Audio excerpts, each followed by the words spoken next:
Hello everybody, welcome back to the world of contraptions. In this episode, we built this cobble generator you see behind me, as well as our first sifter, and we made improvements to the tree farm, and finally, we made a casing production factory that'll produce any variant of casing and allow us to use all variants of casing.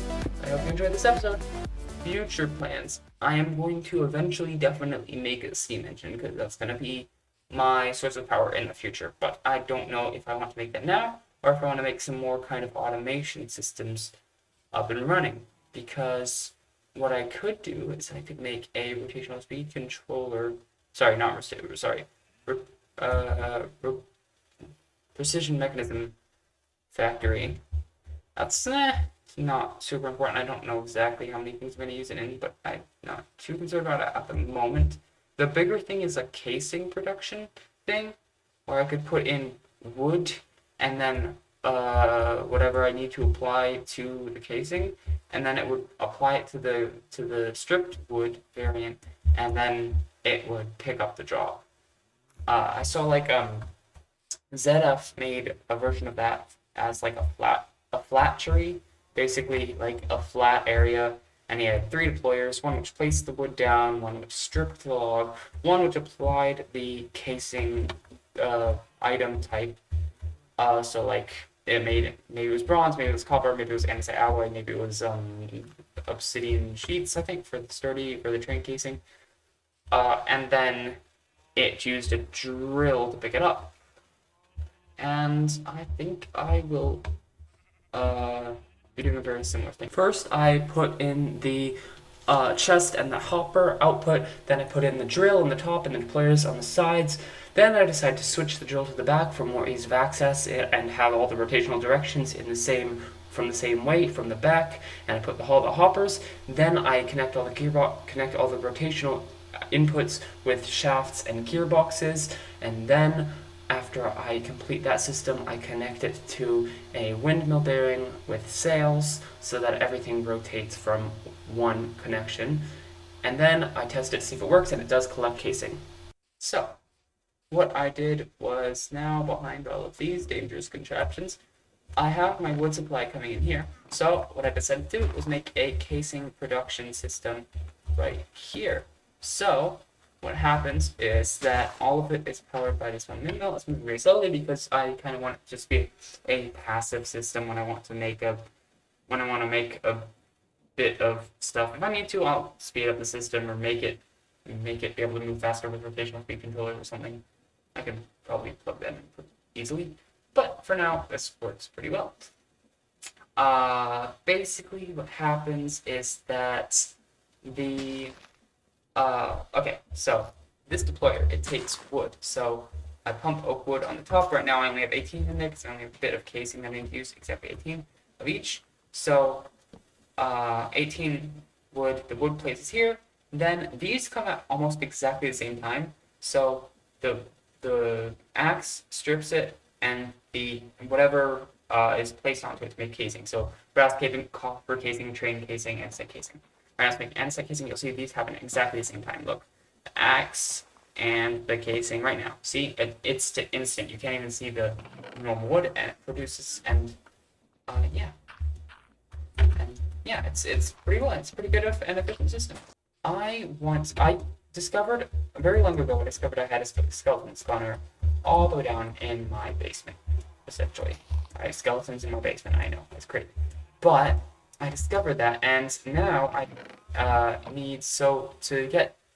I basically want to unlock my Christmas gift. I have a Christmas gift, and apparently, to do so, you need um, essence of undeath, which you get from killing mobs. And so the dark model, super easy. Stone and gray stuffs. If you need to get stone, I have a bunch of gray stuffs. I only need 3, and I have way more than 3. So yeah. But the essence of undeath is the kind of tricky part. So what I'm going to plan to do is make a skeleton grinder down there, or at least some kind of safe way to harvest the remains of all the skeletons that will spawn in.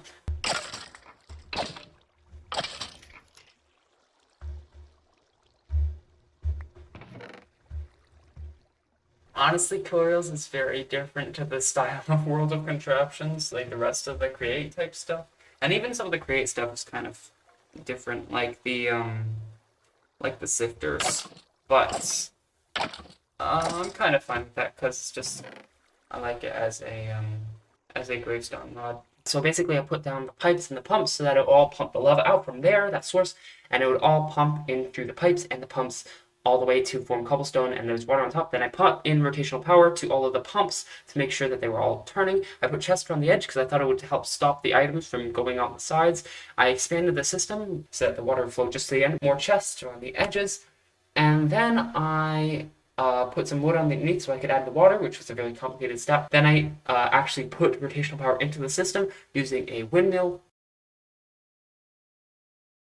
And I set up the windmill so that it would rotate all of the pumps together in unison. So I made a collection chamber so that it would all work. Then I glued up the back and then so that I could push it with a piston and it would solidify and remove the cobblestone, that method. And I added shafts so that I could make a quick test and delete everything. Then I realized that I had to flip some of them in a grid pattern to make sure that they were all spreading lava upwards. I added in a gearbox so I could connect the mechanical piston to the same rotational power as the windmill, and that. Then I put more chests on the side because I saw cobblestone still filling, so I put cobblestone around the edges. Oh wow, all the saplings are being. What?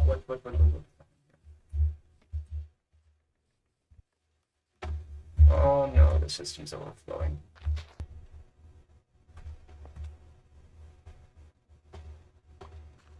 First thing I do is I put wood around the edge so it's consistent and so that everything is a full block, and replacing the cobblestone with it as well. Then the next thing I do is put a stockpile switch connected to a redstone transmitter so that it'll transmit a signal on the stockpile switch being full, and then I made a receiver for the same frequency to detect when it is full. Now, I think that if I invert this, it should stop.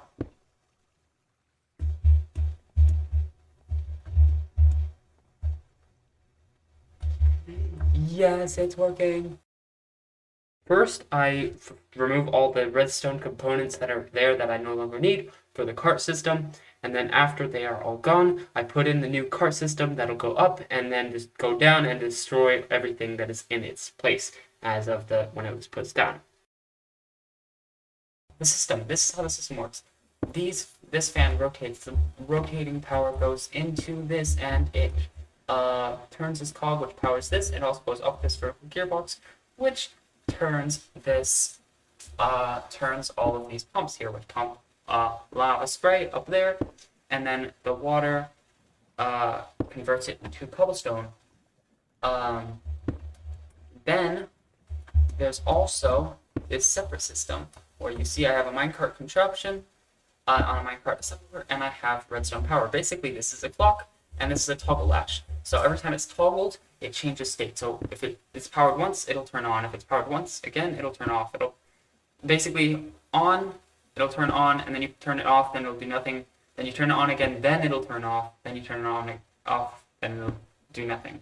So each time it's powered, it'll change state. So powered off, powered on, powered off. So like each time this loop completes, it changes the state once.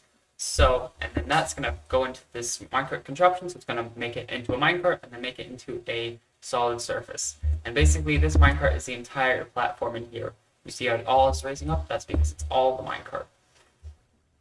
Now, basically what happens because of that, my gosh, I'm saying. So also you can also see that there is this redstone receiver here. So this redstone receiver will also power the minecart contraption. What it will do is that if it gets its power from this stockpile switch. Basically, this stockpile switch, once it gets to 90% capacity in the item vault in front of me, then it'll switch over and then it'll power the stockpile switch will become powered until it gets down to 60%. So can I click? Thank you.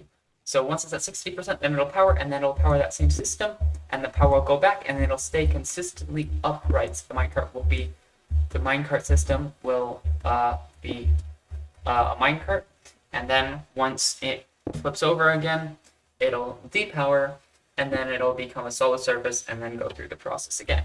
So basically, this just produces cobblestone until it reaches 90% capacity, and then once it's at 90% capacity, we wait until it's at 60% capacity to kick the system back into gear again. Right now, we're like, 20% capacity, something like that. So, yeah, it definitely can hold a lot of items. I also made this system to do the sheet processing because I was realizing I was getting a lot of sheets, like you can see here.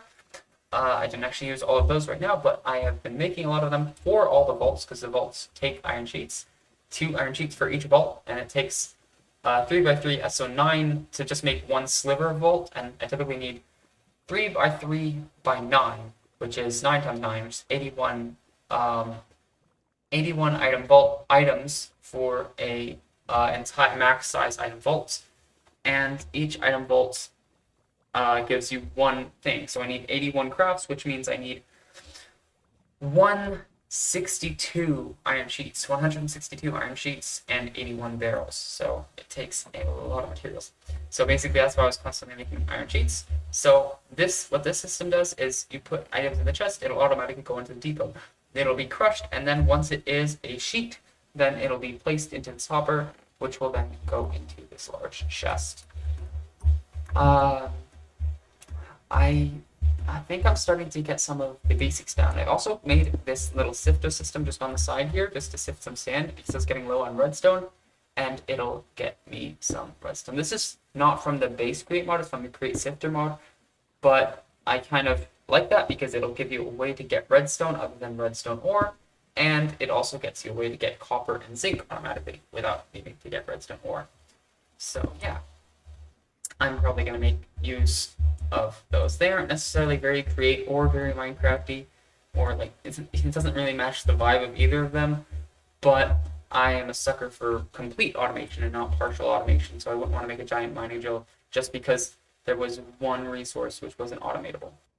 Also, I was experiencing overflow problems with the tree farm and its capacity. So basically now I have all of it in here. Basically, I changed the storage system for the tree farm as well. So everything about it is the same, and this part is still the same. All it is that now instead of a chest, it is into a max size item vault, and the item vault will still be shooting out this. I added this brass funnel. Basically, if I invert it, then all the items will start dropping out. I could add a filter if I want a specific item, or if I just want to get all the different items in there, bamboo, sticks, and wood, then I'll just have it all kind of come pouring out. But there's a lot more wood in there than the bamboo and sticks, which is exactly how I like it. I'll probably have to eventually do something with the stockpile switch here too, because I'm sure this is going to overflow soon as well, but for now, it's okay. Actually, I could just do something where it's like dropping it into lava with a brass funnel that is powered when it's below the certain capacity, but when it reaches a certain capacity, then it'll drop items off until it goes back to a good capacity. I don't know, but yeah. But I think I am starting to get done with some of the basics. So I've got a lot of farms down. I just kind of need to get my factory system officially up and running, because now I can make brass, and I have a way to get. I have a sifter, so I can use my gravel and get copper and zinc, iron, and I think gold as well. So that's where I'm going to leave off. Thank you everybody for watching this episode of the World of Contraptions. In this episode, we built a cobblestone generator, a casing factory, and we made improvements to the storage system of the tree farm. I hope you enjoyed this episode. Catch you in the next one. See ya!